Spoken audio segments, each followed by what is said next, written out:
Cricket එකේ නාලිකාවට හැමදාමත් වගේ අදත් සුපුරුදු පරිදි ඔයාලා හැමෝම පිළිගන්නවා. පවන් රත්නායක අපේ කණ්ඩායමේ පසුගිය තරඟ දෙස බලන විට කැපී පෙනුණු දක්ෂයෙක් කියා අපි හැමෝටම මේ වෙනකොට වැටහුණා. අත්දැකීම් බහුල ක්‍රීඩකයන් අඩු ලකුණු ලබාගෙන දැවී යනකොටත් මේ නවක ක්‍රීඩකයා ඊයේ දිනේ සුපුරුදු පරිදි පිත්තෙන් Tamanට හැකි උපරිමය කණ්ඩායමට ලබා දෙන්න කටයුතු කළා. පවන් රත්නායක ඊයේ දිනේත් අර්ධ ශතකයේ පෙනෙන මානයට ඇවිත් සිටියේදී තමයි දැවී ගියේ. ගොඩක් දෙනා කියලා තිබ්බේ පවන්ට T20 බෑ. ඒ වෙනුවට වෙනත් ක්‍රීඩකයෙක්ට අවස්ථාව ලබා දීම සුදුසුයි කියාය. නමුත් පසුගිය තරඟවලදී පවන් හැමෝටම පෙන්වා දුන්න Taman අනිවාර්යයෙන්ම T20 ක්‍රීඩා කළ යුතු ක්‍රීඩකයෙක් බව.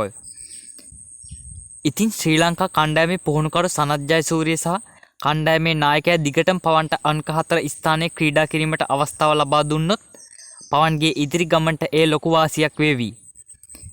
ඉතින් ඔයාලටත් එහෙම හිතෙනවා නම් වීඩියෝ එකට ලයික් එකක් දාන්න. ක්‍රිකට් පිටියේ සවිස්තරාත්මක තොරතුරු එසනින් දැන ගැනීමට අපේ නාලිකාව සබ්ස්ක්‍රයිබ් කර එකතු වෙන්න.